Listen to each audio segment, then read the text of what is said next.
Bonjour à toutes et tous et bienvenue sur comicsblog.fr pour un nouveau podcast. On vous avait dit dans le précédent qu'on avait enregistré le dernier de 2019 et haha, on vous a bien menti, comme ils disent chez nous. Ce n'est donc pas le dernier podcast sur les X-Men, ce n'était pas le dernier podcast de 2019 puisqu'on vous en livre encore un petit bonus pour vous occuper pendant les fêtes de fin d'année.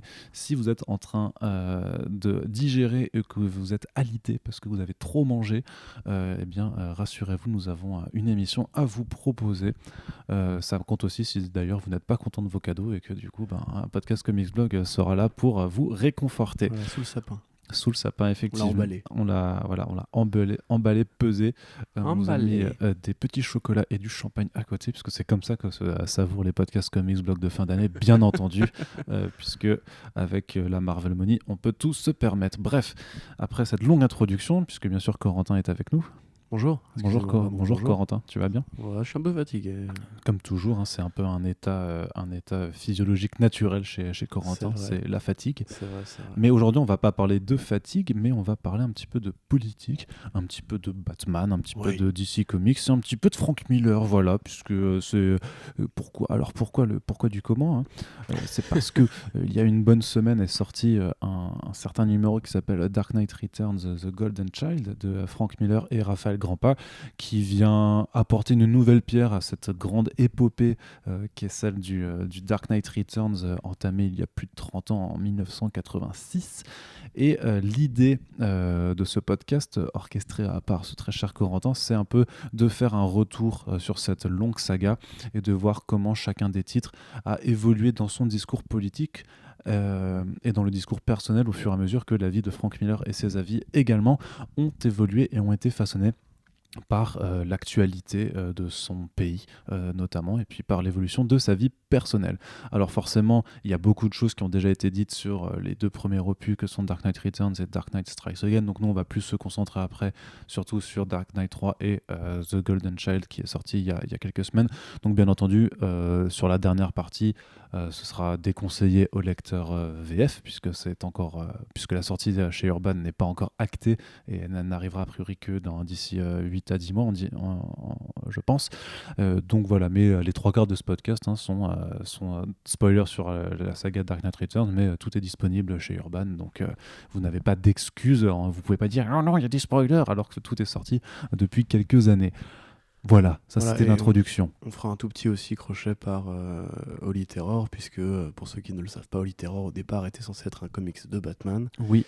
Que DC Comics a refusé, on va y revenir, mais ça compte aussi dans la saga du Dark Knight, puisque c'est, en tout cas dans les opinions politiques de Frank Miller, croisé avec Batman, puisque c'est probablement peut-être pas le plus politique, ni forcément le plus intéressant, mais dans l'évolution du discours de Miller, ça a une place tout aussi importante.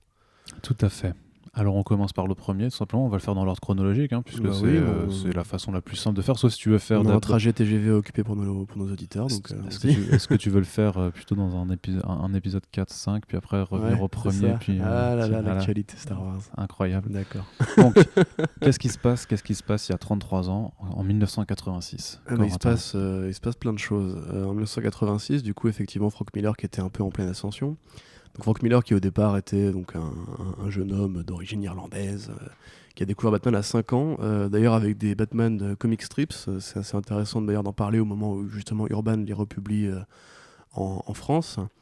Donc les espèces d'histoires imprimées sur du papier journal qui évoluaient en parallèle des comics de l'époque. C'est ça, c'était plus prestigieux d'avoir ces strips publiés dans les quotidiens de la grande presse généraliste qui étaient pour les adultes, plutôt que les comic books qui étaient les trucs un peu pétés pour les enfants, quoi. Tout à fait, ouais, mais d'ailleurs le numéro en question dont il a beaucoup parlé était même assez politique, puisque c'était l'histoire d'un condamné à mort qui demandait à voir Batman pour lui dire qu'il était innocent, un petit peu comme Superman par rapport aux premières histoires de Jerry Siegel et Joe Shuster.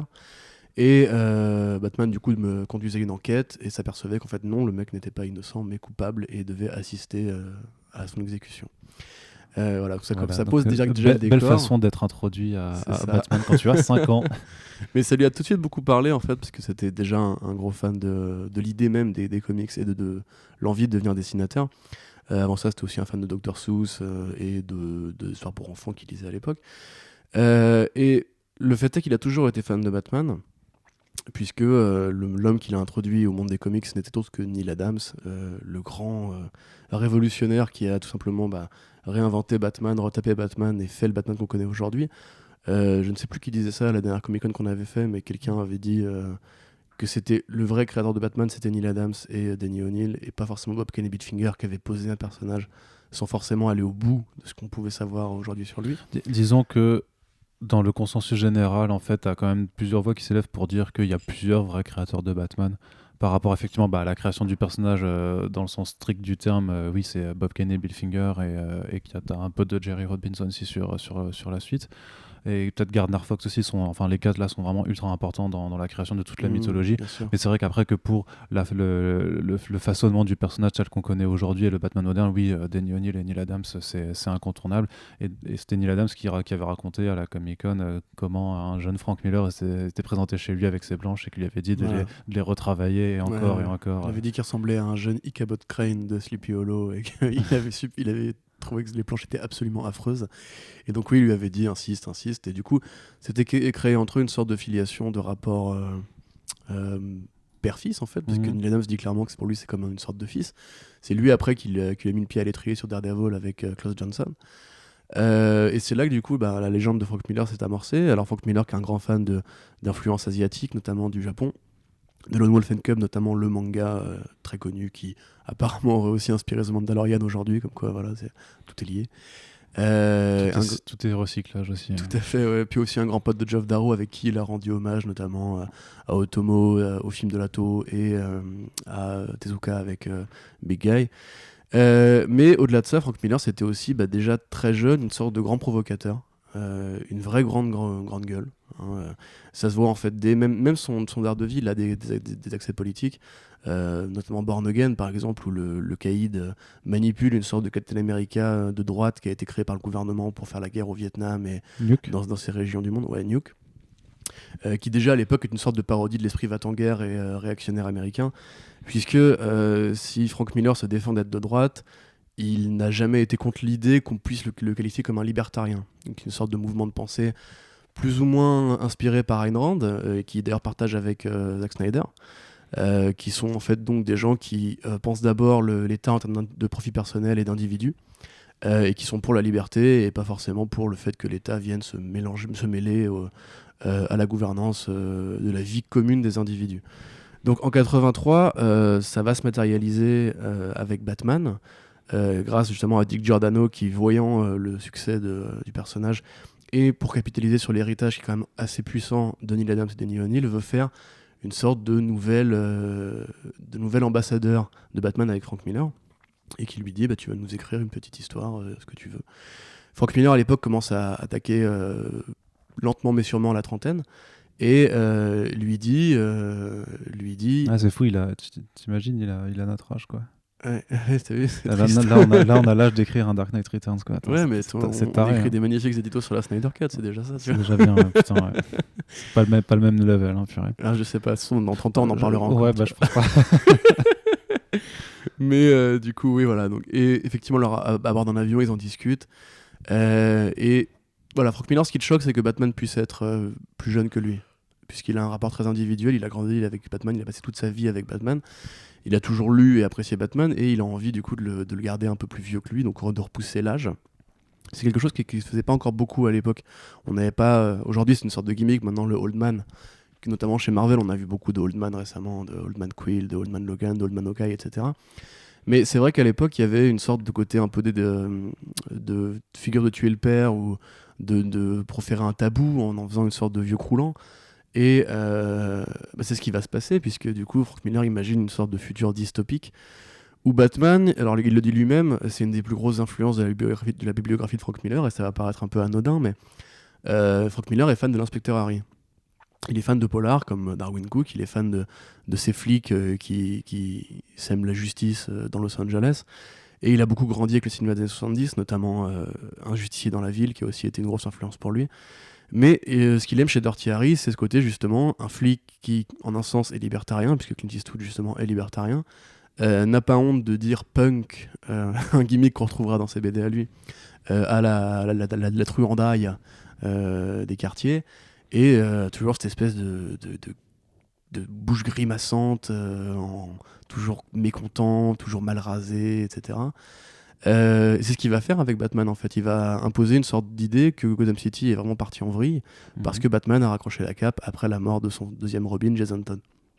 Quelque chose qui n'avait pas encore été fait à l'époque d'ailleurs. Jason Todd était encore parfaitement en vie quand DKR s'est lancé. Alors d'aucuns disent que c'est ce qui a influencé DC Comics dans l'idée de faire la Death mort in de the Jason Todd. Family. Peut-être que tu veux raconter la mort de Jason Todd peut-être. Non, tout le monde sait comment Jason Todd est mort. Je sais pas. Surtout, imaginons que les gens ne connaissent pas. Imaginons, voilà, Jason Todd qui était le deuxième Robin après le départ de Dick Grayson qui avait besoin de s'émanciper au-delà de l'ombre de Batman. Et c'était notamment aussi parce que le départ de Nightwing avait été acté des années plus tôt, parce qu'en fait, justement par cette volonté par Daniel O'Neil et Neil Adams en fait, d'avoir un Batman sombre, solitaire, donc il lui fallait plus de coéquipiers joyeux et souriants pour qu'on puisse revenir quand même un petit peu aux racines de détective et de noirceur qui marquaient quand même les débuts du personnage. Ceci étant, il faut quand même un Robin à Batman, et donc il y avait ce Jason Todd qui avait été créé et qui était caractérisé notamment parce qu'il avait justement un comportement bien plus violent, bien plus impétueux, bien plus fougueux que son prédécesseur, qui était, on va dire, borderline tout simplement, qui était plus enclin à vouloir vraiment taper des mecs et leur faire mal. Et il s'avère qu'il y a une histoire qui s'appelle Death in the Family qui a été écrite par Jim Starlin, du coup grand scénariste de renom, créateur de Thanos accessoirement.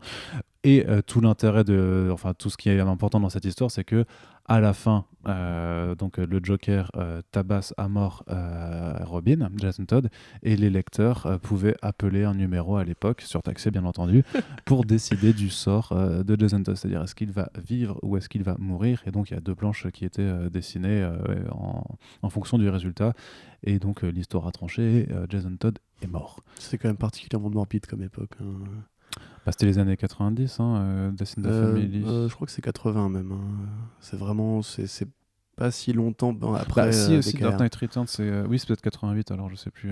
Mais de toute façon, ça a amorcé un tournant, parce que après les années 90, chez DC, on les connaît bien parce que c'est un peu l'enfer pour tout le monde.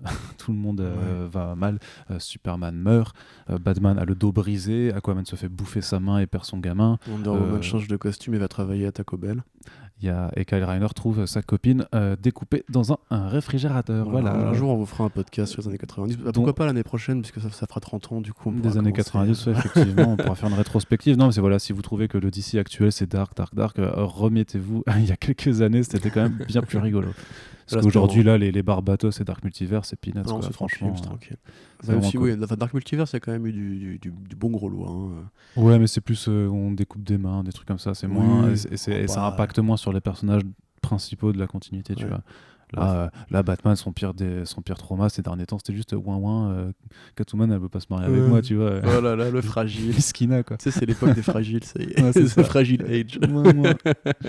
Allez, voilà. Bref. Donc du coup, voilà. Donc, c'est bien, ça montre quand même que sûrement Dark Knight Returns avait un peu est un récit qui un peu était en continuité rétroactivement, comme un peu The Killing Joke, tu vois, après sa publication, on a décidé, en fait, ce qui se passe à Barbara Gordon, ça va être canon, et elle va aussi être... Mais pendant longtemps, ça a même été une sorte d'oméga logique pour Batman, puisque à l'époque, justement, tous les héros n'avaient pas encore 50 futurs possibles.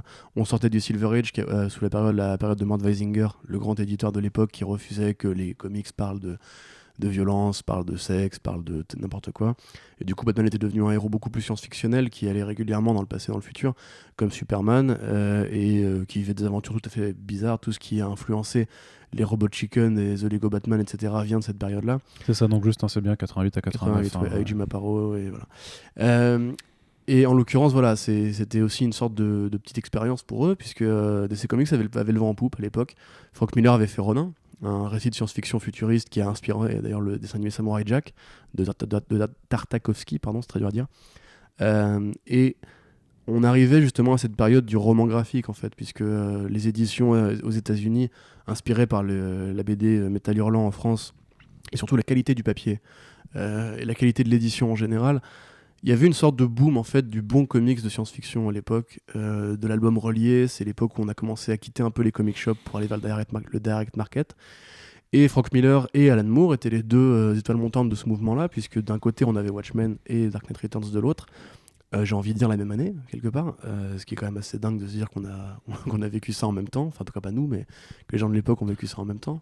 On a quitté les kiosques pour aller vers le direct market. Oui, tout à Pas, fait. pas de ce que dit les comic shops vers le Non, direct oui, market. pardon, je suis fatigué. C'est là justement les boutiques spécialisées ont été créées parce que aussi le comics commençait à avoir cet objet un peu de collection, cette allure d'objet de collection. Tout à fait, tout à fait. Il faut s'en apercevoir, mais c'est vrai qu'avant, le trade était un truc totalement qui n'existait pas. Quoi. Ouais, c'est ça. Et puis on vendait en single et puis point. Quoi. Les singles justement dans les kiosques à journaux, tout ça, tu trouvais ton rayon comics et t'avais pas de boutique spécialisée avec tous tes singles et les tout à fait. Si cette histoire-là vous intéresse, je vous conseille l'édition du Urban Comics de Ronin, justement, où la préface raconte très bien justement comment les éditoriales de l'époque et Jeanette Kahn ont poussé pour justement avoir cette ligne de roman graphique qui s'est vraiment développée à l'époque. Donc le terme roman graphique a bien du sens, évidemment, dans les années 80 pour ceux qui croient que c'est juste un terme marketing, etc.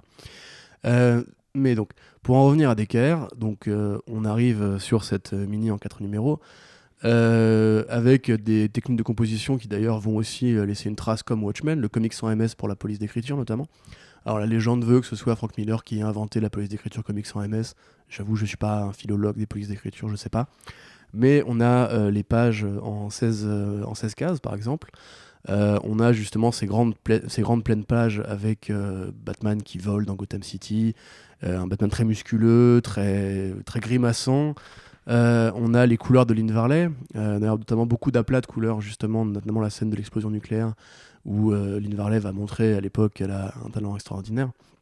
Et surtout, on a un Batman qui fait plus guerre froide qu'on ne l'a jamais vu auparavant. On a la bombe nucléaire, on a un réseau d'information par les télévisions et les radios qui va servir de la narration de Frank Miller et qui est un peu du jamais vu à l'époque. Et on a le président Ronald Reagan qui est évidemment présent à cette époque-là. Alors, il faut comprendre que dans les États-Unis de l'époque, aujourd'hui ça nous paraît un peu désuet, mais Ronald Reagan était arrivé justement après d'autres présidents un peu moins mémorables, comme celui qui allait, entre guillemets, réparer le souvenir de Richard Nixon, celui qui allait rendre à l'Amérique son pouvoir guerrier, son pouvoir triomphant. C'était l'Amérique business, c'était l'Amérique de droite, l'Amérique des familles, l'Amérique... C'est pas lui qui utilisait déjà le Make America Great Again Tout à fait, bien sûr, mais même, c'est aussi lui qui, peut-être comme Trump, je sais pas, a commencé à utiliser des références pop culturelles dans ses discours. Ronald Reagan était un grand fan de Rocky, un grand fan de Rambo. C'est cette époque justement qu'on appelle le héros réganien. C'est le héros musculeux, le héros blanc, le héros qui va dans les pays en guerre avec une grosse Kalachnikov et qui pète des gueules de bronzés, tu vois. C'était vraiment justement cette époque où l'Amérique de droite était à son paroxysme. Et en un sens, du coup, Batman est une sorte de héros un peu accidentel pour elle, puisque dans le DKR, on préfère évidemment Superman, qui est le boy scout, obéissant, docile, optimiste, très réganien justement, qui dans les prix qui chantent, l'Amérique des travailleurs, l'Amérique qui se lève tôt, etc. Alors que Batman, pour le coup, était un peu une sorte de révolutionnaire qui justement voulait pas se conformer à l'ordre établi, à l'establishment. Et beaucoup de gens ont dit que c'était une sorte de figure du fascisme, et là, Frank Miller a toujours dit non, pas du tout, mon Batman n'est pas fasciste. Les fascistes veulent contrôler la façon dont les gens vivent, comme Superman en un sens. Alors que ce Batman-là refuse justement qu'on lui dicte la façon dont il doit se comporter. Batman justement se débat contre l'ordre et l'autorité, mais surtout, lui, tout ce qui l'intéresse, c'est de remettre sa ville sur le droit chemin, quoi. Et donc il va affronter des sortes de bandes de jeunes mutants. Tu vois, tu peux quand même discuter de là-dessus parce que justement, il veut remettre sa ville dans le droit chemin. C'est un droit chemin que lui, qui est décidé par lui-même. Donc dans ce sens-là, tu peux voir une sorte aussi de totalitarisme sur le fait que si tu sors du chemin dicté par Batman, tu vas t'en prendre une.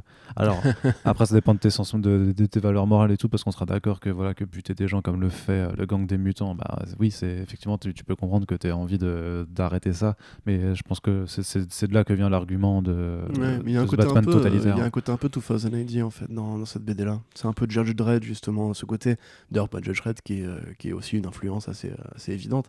Ce côté quand Batman par exemple débarque chez un truand et qui lui dit je pourrais te lire tes droits, t'en as tellement des droits, putain ça m'énerve et tout. Et pour le coup ça fait vraiment très de droite, c'est vraiment très fasciste justement. Mais il y a ce côté, dans un monde abject justement, quel est le meilleur moyen de rendre la justice, est-ce que c'est de l'amener au poste, est-ce que c'est de lui péter la gueule, tu vois. Et la réponse que trouve Miller justement, et c'est toute la dichotomie du personnage, c'est que lui justement pense faire un récit qui va casser justement une sorte d'ordre établi, mais en un sens il remplace cet ordre établi par plus d'ordre. Et voilà, c'est pour ça qu'il est pas vraiment, il est plus libertarien que fasciste, en tout cas il est plus d'une droite anti-système que d'une droite conventionnelle et institutionnelle. Et avec ce personnage-là, justement, quand on voit l'affrontement entre Batman et Superman, on voit une sorte de deux visions de l'Amérique qui vont s'opposer. L'une qui veut que tout soit bien propre, carré, les gens restent chez eux, les flics font la loi, etc. L'autre qui est plus là à dire aux gens rebellez-vous, battez-vous pour vos principes et n'hésitez pas, même si le combat est perdu d'avance, comme contre Superman, il faut y aller en fait. Alors, le fait est qu'au départ, Batman devait mourir à la fin de DKR, c'était le projet original. Mais il a changé d'avis parce que probablement qu'il s'est dit que ce serait peut-être un peu trop triste comme message à envoyer au lecteur. C'est lui qui l'a décidé, c'est pas l'éditorial qui Non, s'est c'est dit c'est lui qui l'a décidé. Batman. Il a dit il a changé d'avis. Je Ok. pense pas qu'à l'époque tu pouvais vraiment l'emmerder. Enfin, ça paraît paradoxal parce qu'à l'époque les auteurs étaient quand même beaucoup moins bien traités en termes de droits et de royalties, mais ils avaient paradoxalement plus de liberté dans les années 80. À une époque où justement il n'y avait pas internet, il n'y avait pas les réseaux, il n'y avait pas beaucoup de scandales publics et c'était encore une sorte d'entre-soi entre éditeurs et auteurs. Ouais. Le fait est qu'il y a des trucs que tu ne peux plus faire aujourd'hui. Enfin, le Joker qui se contorsionne pour se péter la colonne vertébrale, ça je pense qu'aujourd'hui DC Comics ne l'aurait pas accepté par exemple. Bon, je sais pas, en 2011 le Joker s'arrachait le visage de Oui, il est pas la mort. peau du visage. Mais il est pas mort et c'est Scott Snyder qui voulait avoir Non, ce plan-là plus tard. mais il se mutile de façon atroce. Et c'est vrai que la Donc, mort du Joker par exemple c'était l'un des rares tabous qu'avait aussi franchi Miller à l'époque. Mais le plus important, c'est donc, comme je l'avais dit, dans le 4e chapitre de Dark Knight Falls, le combat entre Batman et Superman qui a influencé Zack Snyder pour son film Batman et Superman. Je te refais une parenthèse, hein, mais dans les jeux Arkham, il y a le Joker qui meurt, tu vois. Donc, bon. Dans les jeux Arkham. Ouais. Dans le Arkham Ouais, City, mais après, dans il Arkham City. revient. Oui, il est dans sa pensée, mais dans Arkham City, ça se finit quand même par ce ouais. tableau où tu as Ouais, Batman je suis qui d'accord. porte le cadavre du Joker. Bien sûr, Donc, bien sûr. bon. Mais c'est pas un comics. Oui. Mais c'est pas grave, t'inquiète pas. C'est pour dire qu'une fois que le tableau a été franchi une fois, tu peux le refaire, quoi. Bien sûr, bien sûr. Bah, moi, j'aurais attendu que le Joker meure encore au cinéma cette année, mais Ouais. voilà, ils ont décidé de ne pas faire comme ça. Donc bref. Et oui, donc il y a ce combat entre Batman et Superman qui était pareil, une sorte de première à l'époque. Il y en avait déjà eu des combats dans le Silver Age, enfin, je t'ai montré des planches, Oui. ça, à coups de catapultes, à coups d'épée, de coups de bouclier et tout. Mais voilà, C'était ça pas a un aussi combat créé à un mort. précédent. Non, ça a aussi créé un précédent avec l'écriture justement un peu mythique et très virile de Frank Miller. Voilà, probablement que ça a été le deuxième chef-d'œuvre le plus important de sa génération avec Watchmen. Et ça reste encore aujourd'hui, selon beaucoup d'avis, l'un des meilleurs comics qui ait jamais été fait. Après, voilà, ça a probablement un peu vieilli, c'est un comics des années 80 évidemment. Mais déjà à l'époque, on commence à voir justement une sorte de rapport au pouvoir, une sorte de rapport à la société, une sorte de rapport aux médias, c'est très important, les rapports aux médias, surtout dans des cas Toujours. qui commence justement à poser les contours, entre guillemets, d'un Batman qui va pas être comme les autres, qui va pas être celui qui va affronter le gros vilain à la fin et ou simplement même résoudre une enquête. C'est jamais ce qui a intéressé Frank Miller, et quand beaucoup de gens parlent de Frank Miller comme un grand architecte de Batman, toute une personne se dit vraiment qu'est-ce qu'il a fait en fait. On se dit il a fait l'origine et la fin, oui, mais comment est-ce qu'il les a fait? Dans Batman Year One, il n'y a pas de grande enquête à mener, il n'y a pas de grand super vilain. Dans DKR, c'est pareil, il n'y a pas vraiment de grand super vilain. Le grand super vilain, c'est la société, ou l'époque, ou peut-être même Superman. Je ne sais pas. Disons que tu peux le découper en petits chapitres quand même, et que tu arrives à avoir des super vilains ponctuels. Ouais. Enfin, tu as quand même les mutants, le Joker et Superman. Tu vois, Ils décident de pas en faire un seul, mais ça s'enchaîne quand même. C'est ça, assez mais c'est bien. une sorte de fresque, tu vois, où on voit comment chacun a Ah oui, c'est un évolué, déroulé, c'est exactement, pas... dans une sorte de dystopie futuriste. Et le gros ajout de l'époque, c'était évidemment Carrie Kelly aussi, la première Robinette. La première Robin Girl, qui était une idée de John Byrne à la base, qui lui a dit ce serait bien que ce soit une nana. Il a répondu oui. Voilà, grosso modo, ça s'est passé comme ça. Qui sera après, plus tard, devenu le personnage le plus important de cette mythologie-là, puisque elle n'a jamais quitté l'univers de DKR. La continuité de DKR, c'est le seul endroit où on pouvait trouver Carrie Kelly. Pourtant, elle est quand même devenue culte et souvent listée dans le top des meilleurs Robins. Il l'avait canonisé dans Batman et Robin au cours des New 52. T'avais une Carrie Kelly qui était dedans aussi. Non, je te la fais. Elle était Robin? Non, c'était pas une Robin. Ah oui, mais c'était une pote de Damian, c'est ça? Ouais, ok, d'accord. C'était une Carrie Kelly, quoi. À cette exception près, elle est restée dans la continuité d'Eker. Et du coup, voilà, donc ça sort, ça se vend bien, tout marche comme prévu. Et Frank Miller, du coup, à cause d'une grogne, j'ai envie de dire, qui était dans l'air du temps, Frank Miller va aussi se barrer de DC Comics parce qu'il y a un personnage qui est en train de se faire arnaquer par l'éditeur, qui à l'époque veut imposer le fameux sticker Suggested for Mature Readers pour distinguer les BD tout public des BD Black Label, j'ai envie de dire. Et comme Alan Moore, comme beaucoup d'auteurs à l'époque, il va se réfugier vers l'indépendant, aller chez Dark Horse Comics, vers le cinéma aussi, où il fera Robocop 2 et 3, en admettant plus tard que c'était nul et qu'il avait juste pas l'expérience qu'il fallait pour écrire un scénario de film de cinéma. Donc là-dessus, il fait beaucoup de BD très violentes, Sin City, etc. Et puis DC Comics le presse comme un citron pour qu'il revienne. Il lui dit écoute, il nous faut une suite, comme on lui en a demandé à Dave Gibbons de faire une suite de Watchmen pendant très longtemps, ou même à Brian Bolland de faire un Killing Joke 2. Ouais. C'est DC Comics, hein, c'est des filous, Bah, ils ont compris. Hein. des roublards. Where the money cash is. Et ce qui se passe, c'est qu'en fait, Frank Miller ne veut pas. Il trouve que l'histoire est tout à fait complète, il n'y a pas besoin d'en rajouter. Mais le 11 septembre 2001, donc Frank Miller qui est new-yorkais, hein, évidemment, et qui vit à Lynn Valley avec sa femme Lynn Valley, pardon, à l'époque. Son ex-femme, du coup. Hein. Son ex-femme, ouais, Maintenant. à New York, va du coup assister, selon lui de visu, aux attentats du World Trade Center. Descendre dans la rue en panique, voir des milliers de visages effrayés, et se dire qu'est-ce qui est arrivé à mon pays. Donc là-dessus, on rentre dans une période que probablement les gens connaissent mieux quand on parle de Frank Miller, puisque les gens de notre génération n'ont sans doute pas connu l'essor du Frank Miller superstar des années 80 et 90. Là, on arrive à l'époque du Frank Miller est un vieux con raciste et de droite dure, avec l'attentat du 11 septembre. Alors comme il le dit lui-même, en tout cas il l'a dit aujourd'hui, enfin il l'a dit récemment, le fait est que ça l'a vraiment beaucoup marqué, comme ça a marqué beaucoup de gens. Beaucoup de gens aux États-Unis ont viré extrême droite après le 11 septembre, parce que c'était simplement l'attentat le plus meurtrier sur les États-Unis de toute leur histoire. Les États-Unis qui n'ont jamais fait la guerre sur leur propre territoire depuis les guerres de sécession. Donc voilà, forcément, ils ont moins des traumatismes que nous, Européens, qui avons vécu l'occupation et les Premières Guerres mondiales. Pour eux, c'était vraiment une sorte de castration symbolique hyper importante. Et voilà, Frank Miller est devenu relativement raciste à cette période de sa vie. Alors, par exemple, beaucoup de gens disent que 300 est une BD raciste. On peut très bien la lire comme ça, mais 300 est un peu antérieur à cet événement-là. Du coup, lui-même dit non, c'est juste une histoire. Enfin, c'est un fait historique, j'ai rien inventé. Voilà. C'est marrant parce que le premier numéro de Dark Knight Strikes Again, c'était quand même sorti en décembre 2001. Et par rapport au mode de publication et tout, c'était un peu du mal à voir forcément que l'influence a été enfin que le projet avait pas déjà été commandé avant que Non, le les projet a attentats été n'arrivent. commandé, Hein. mais il a dit qu'il avait complètement réécrit les numéros 2 et 3 ensuite, Ouais. pour justement les pousser vers cette espèce d'influence beaucoup plus réactionnaire. Okay. Alors, ce qui se passe, tu veux peut-être parler, Arnaud, parce que non, vas-y, continue. Je savoure. C'est un nouveau format de podcast en fait qui s'appelle Corentin parle, voilà. Mais tu les as lus aussi, tu les as ouais, mais Dark Knight Strikes Again, c'est pas celui que j'ai le plus en mémoire, c'est pour ça que je te laisse continuer. Dans Strikes Again, grosso modo, l'histoire ne se parle plus vraiment de Batman en lui-même, puisque c'est plus une sorte de bouquin sur la Justice League. Sachant que il se passait quand même pas mal de temps depuis le dernier volume. Carrie Kelly maintenant n'est plus vraiment Robin, mais une sorte de Catwoman de substitution. Ouais, avec un costume très bizarre. Tout à fait. Le monde évolue dans une sorte de dictature policière menée par Lex Luthor et un président holographique. Les médias sont gouvernés par le scandale, le racoleur, etc., pas comme BFM. Et la Justice League elle-même est complètement divisée.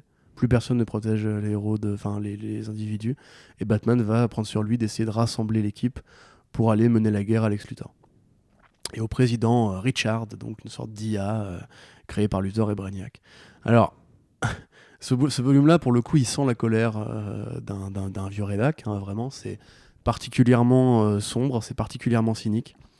Le fait est que c'est pas encore aussi islamophobe que ça le sera plus tard, mais on voit qu'on a évolué depuis la grande gueule un peu jeune des années 80.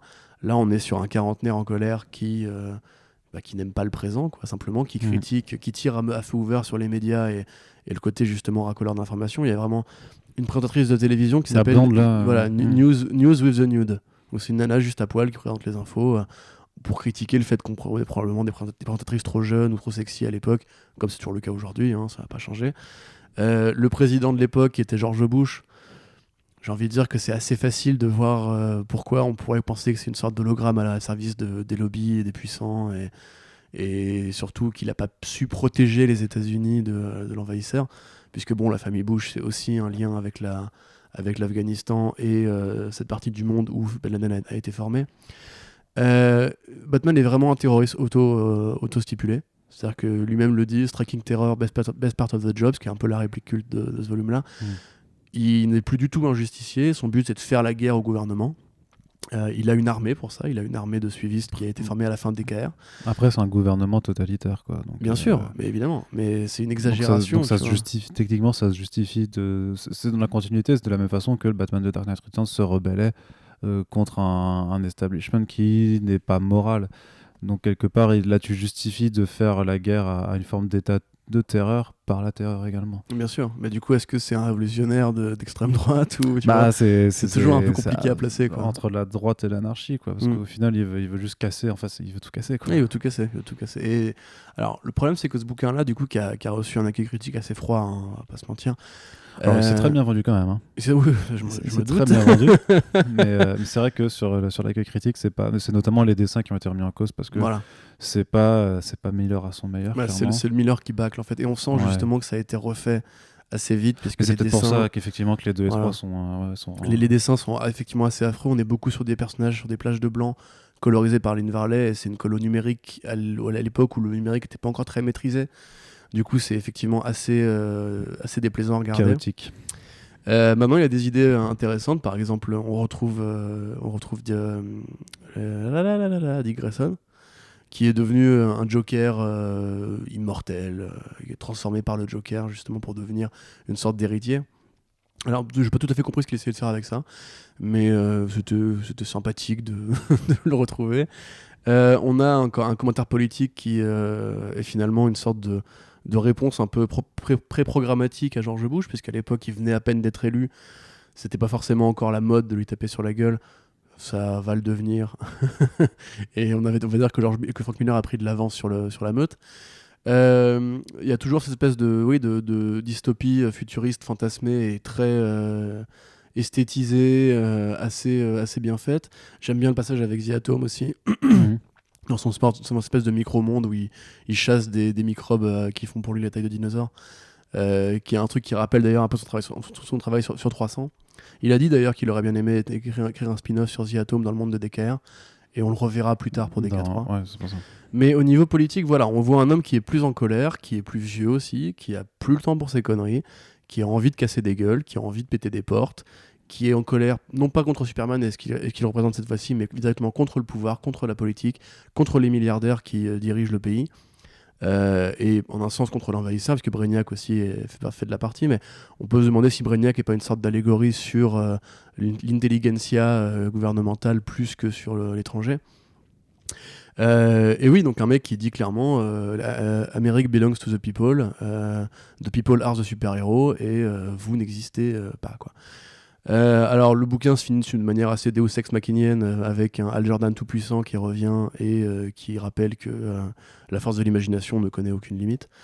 Ça a effectivement déçu beaucoup de gens, puisque c'est quand même un bouquin beaucoup plus sombre et beaucoup plus désespéré, ou plutôt beaucoup plus bordélique, moi je dirais, puisque c'est aussi l'époque où Frank Miller commence vraiment à s'en foutre un peu de sa propre légende, s'aperçoit ça l'amuse en fait de faire un peu n'importe quoi au niveau de la construction d'une histoire, et c'est un truc qu'il ne perdra malheureusement jamais. C'est pour ça que Brian Azzarello est venu l'épauler sur Master Race. C'est que voilà, Frank Miller à un moment donné il commence une histoire et en plein milieu il dit il va vous faire foutre, et voilà, ça va partir dans cette direction. Et voilà, c'est un peu un truc récurrent chez lui et qui va culminer avec All Star Batman et Robin, qui en un sens pourrait entrer dans la saga DKR, mais c'est pas le plus politique. Donc voilà, on voit déjà une évolution, on sent qu'il est plus en colère, il est plus réactionnaire que jamais, il est plus fermé que jamais aux nouvelles idées, à l'évolution du monde. Il est traumatisé par le 11 septembre 2001. Il n'est pas spécialement pour les riches ni les officiels du gouvernement, mais on est encore dans une sorte de prolongement logique de Dark Knight Returns. Et maintenant, on arrive à la parenthèse gênante dans la carrière de Miller, qui fait que l'auteur se trimballe encore une sale réputation, même encore aujourd'hui, même si techniquement ça fait plus de 10 ans que c'est sorti, quoi. Non, 2011. 2011 Ah non, ça fait 8 ans que c'est sorti. T'as vu, ça passe vite. Hein. Ça fait que 8 ans. Ça fait que 8 ans. Okay. Ça fait que 8 ans, tout à fait.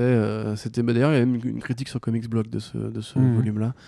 Donc, oui, alors pour vous résumer ça, donc dans la foulée de Dark Knight Strikes Again, où évidemment Comme on l'a dit, l'histoire ne partait pas dans cette direction-là. Il n'a probablement pas eu le temps lui-même de digérer tout ce qu'on a su depuis sur Al-Qaïda et l'invasion de l'Afghanistan et Saddam Hussein et compagnie. Il a fait quoi entre-temps Entre-temps, c'est une très bonne question à laquelle je n'ai pas la réponse malheureusement, mais il a été assez erratique. Il a fait le film Sin City.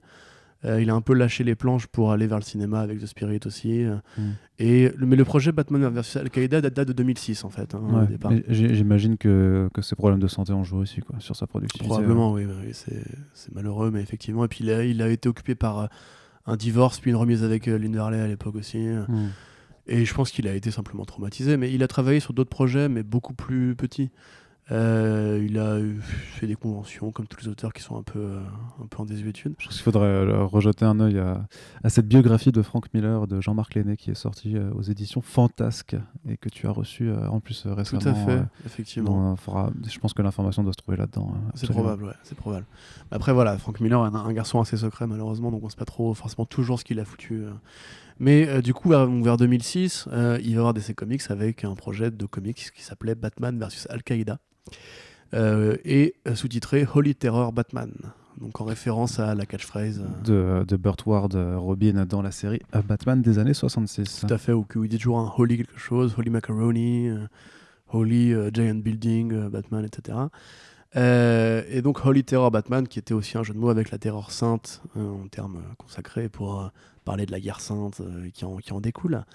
Donc en l'occurrence, le projet était très clair et on retrouve en un sens le Frank Miller provocateur et grande gueule de ses 20 ans, puisque l'idée était de prendre Batman, de mettre Ben Laden en face et de laisser Batman péter la gueule à Ben Laden. Il l'a dit lui-même, c'était un travail de propagande dont le but était juste de choquer, c'était pour se défouler, pour énerver ce qu'il appelle les alors j'ai plus le terme en tête, j'avais noté la déclaration malheureusement, mais tous ces gens qui justement à l'époque travaillaient aussi sur Occupy Wall Street et compagnie, et lui justement qui était un peu dans une sorte de vindicte envers tous ces enfoirés de gauchistes qui ne faisaient plus rien de leur vie et qui s'apercevaient pas que le vrai danger était à l'Est. Voilà, c'était pour les énerver eux, c'était aussi pour probablement s'amuser, puisque ça reste un jeune enfant dans sa tête. Il voulait faire sa catharsis par le dessin. Oui, il y a un peu de ça. Il y a un peu de ça. Mais le fait est que même Frank Miller, voilà, j'ai la réplique. C'est un ensemble de voleurs, de pillards et de violeurs. Pour parler d'Occupy Wall Street, pas des Arabes en l'occurrence. Réveille-toi, masse marécageuse. L'Amérique est en guerre contre un ennemi cruel. Ce n'est pas en vous habituant sur votre sort et en essayant par narcissisme de récupérer des bouts de gras que nous arriverons à battre Al-Qaïda et l'islamisme. Allez, voilà. Donc ça effectivement c'est dit et voilà. Et puis il a aussi plusieurs fois donné des vindictes contre les Arabes eux-mêmes en disant que les musulmans n'auraient jamais pu inventer un avion et que c'était un scandale qu'ils aient détourné un avion parce qu'ils n'avaient pas les moyens technologiques de le faire. Oui. Voilà, non, il a été particulièrement salé. Vous pouvez trouver tout ça sur Wikipédia. Donc à l'époque, évidemment, on n'est pas forcément sur l'idée de renverser l'Amérique de droite, bien au contraire, on va plutôt lui faire un pont d'or. C'est un comic, je pense que quand nos amis alt-right pensent à quelle est la meilleure BD du monde pour eux, ça doit se situer entre ça et Cyberfrog. Voilà. Donc, le fait est que DC Comics a refusé Holy Terror Batman, parce que DC Comics ne veut pas se prendre un procès, je pense.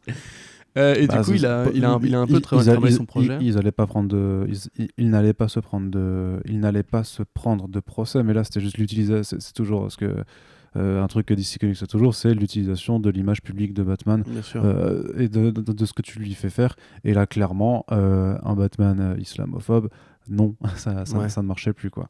Du coup, il va trimballer son projet sous le bras en passant de maison en maison, jusqu'à tomber sur la maison Legendary Comics, donc, qui est au départ une sorte d'enclave faite pour éditer les comics dérivés des films Legendary Pictures, donc la société qui a fait les films Batman de Christopher Nolan, mais aussi celle qui a fait les films Godzilla, King Kong, Pacific Rim, et La Grande Muraille, etc. Et du coup, il y a des comics de Godzilla, King Kong, Pacific Rim. Tout à fait, oui, qui ne sont pas d'ailleurs formidables dans la plupart, mais du coup, voilà, ils ont un Frank Miller original, et quel Frank Miller, puisque c'est quand même pas forcément pour les bonnes raisons, mais en tout cas c'est une BD culte, littéraire.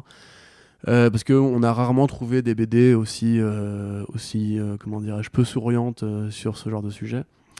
Donc on remplace Batman par un personnage pardon, qui s'appelle The Fixer, avec une Catwoman de substitution dont on aime beaucoup montrer l'arrière des chaussures.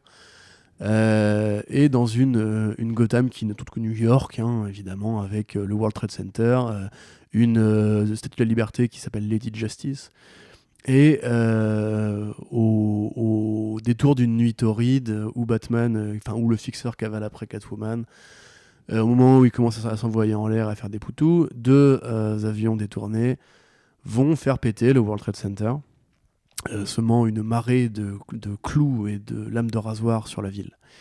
Le Fixeur, évidemment, comprenant l'urgence du danger, part dans une mosquée, pète des gueules, sort un bazooka, tire dans le tas, après avoir été se rencarder auprès de son ami, un super vilain avec l'étoile de David sur le visage, et deux gardes de l'armée israélienne derrière lui. Voilà, on est dans ce niveau de... Alors c'est à mi-chemin entre la simplicité d'un Sin City et l'esthétique même d'une Sin City et les codes d'un Batman normal, puisqu'on retrouve vraiment des échanges et des dialogues qui font des KR. Elles sont belles les planches de mémoire. Hein. Elles sont très belles, elles sont très belles. Enfin, à part justement cette obsession pour les semelles de Godas, ouais. y a vraiment, oui, c'est probablement le meilleur travail de Frank Miller qu'on ait eu, même pas eu depuis en fait, puisque depuis ça s'est vraiment effondré. On sent il a passé plusieurs années dessus. Le fait est on a des scènes de torture qui sont assez dures. On a un Batman qui torture un mec qui s'appelle, il dit, tu t'appelles Mohamed, non, vous appelez tous Mohamed, etc. Oui, Catwoman qui est assez d'accord avec ça. Il y a des pages assez jolies d'ailleurs où Catwoman porte la burqa avec des M16 pointés sur la gueule. Et effectivement, voilà, donc dans la mosquée, le sous-sol de la mosquée est une base secrète où plein d'enturbanés préparent le djihad. Mais heureusement, Batman est là pour tirer dans le tas. Voilà. Et ça s'arrête là-dessus. C'est-à-dire que le bouquin s'arrête vraiment sur Batman arrive, tire dans le tas, fin. Voilà. Il a réglé le problème du terrorisme en tuant 100 personnes.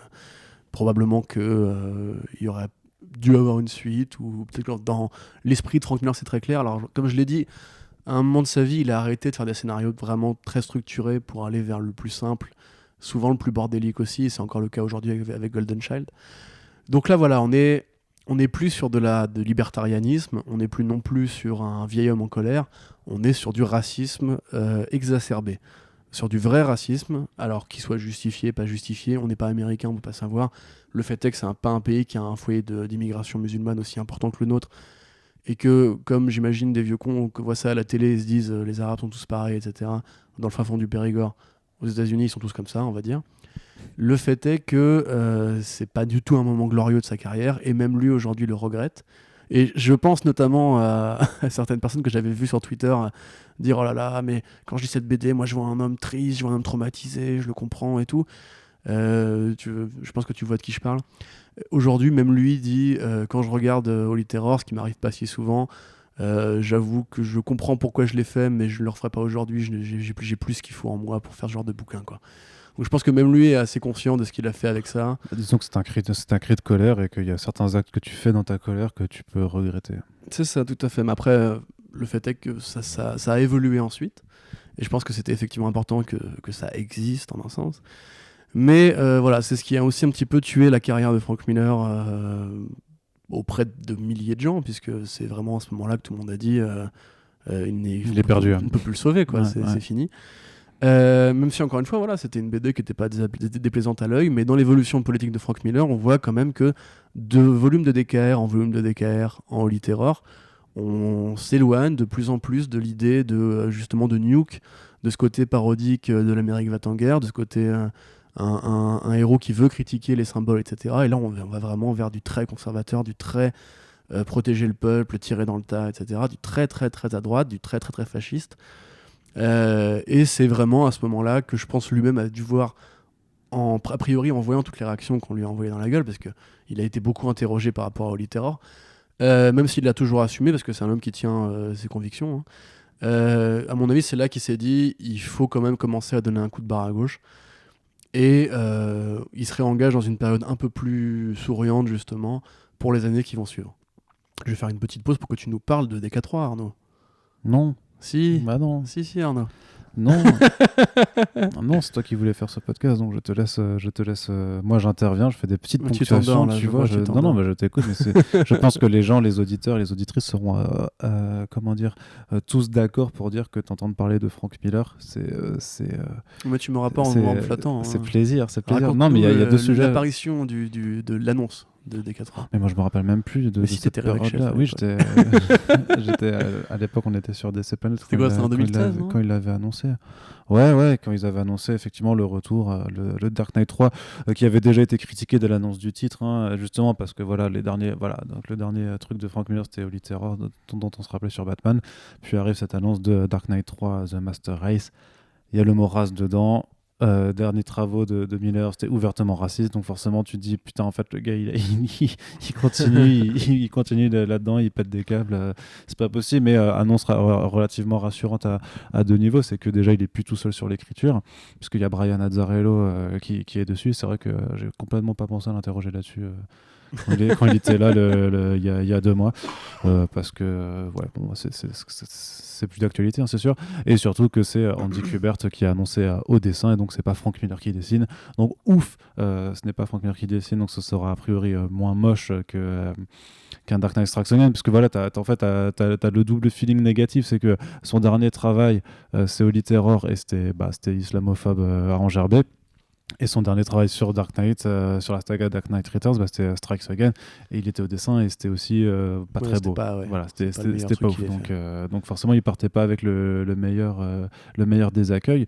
Après, c'est vrai qu'il y avait c'était pour les 75 ans de Batman, du coup, en fait, en 2014. Et la prévision, on imaginait à l'époque de BVS aussi, puisque c'était le bouquin qui avait inspiré, enfin DKR, ouais. C'était le bouquin qui avait inspiré Batman et Superman, simplement. Et c'était assez coordonné, on va dire, pour justement que les comics profitent aussi de cette adaptation avec une bonne retombée.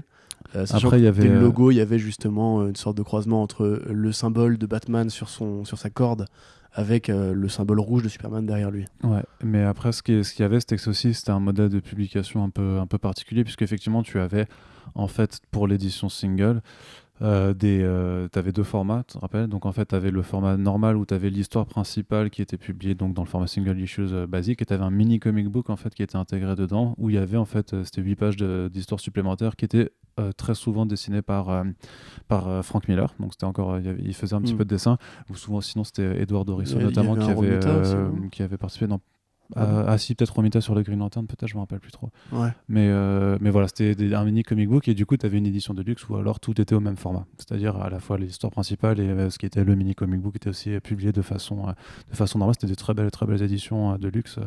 Mais bon, après, c'était là pour faire doper les prix. Et ce qui s'est passé, c'est que malgré tout, c'était une série qui était prévue en 8 numéros. À la base, puis il y en a eu un 9e qui a été annoncé, et surtout qu'il y a eu des quantités de retard assez phénoménales, comme quoi Geoff Johns et Doomsday Clock n'ont rien inventé.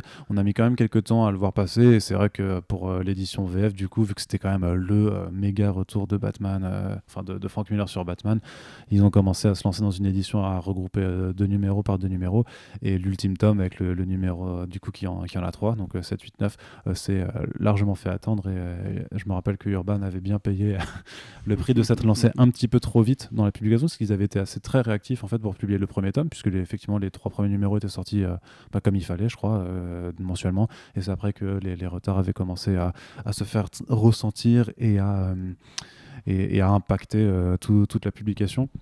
C'est pas aussi ça n'a pas été aussi délétère, je pense, que pour Doomsday Clock aujourd'hui, même si c'est sûr qu'on a plus de recul sur Master Race que sur Doomsday Clock. Ce qui était bien, c'était qu'il y avait Klaus Johnson aussi qui faisait l'ancrage de Andy Kubert, parce que Andy Kubert précédemment il avait fait un truc nul qui s'appelait Damian Son of Batman, en 4 numéros, qu'il écrivait aussi, ou je sais plus qui c'est qui l'écrivait. C'était pas Tim Seeley? Non. Enfin bref, il avait dessiné ça, et en fait, il a un style, même tu le voyais sur le run de Morrison, tu vois, il a pas du tout un style qui se rapproche de Miller à la base. Et en fait, c'est vrai que pour Master Race, il a repris vraiment une esthétique, et je pense que l'ancrage de Klaus Johnson, qui ancrait Dark Knight Returns à l'époque, joue quasiment tout, Frank Miller. Joue énormément en fait sur la patte graphique de Master Race, qui ressemble vraiment à du Miller de l'époque, tu vois. Tout à fait, ouais.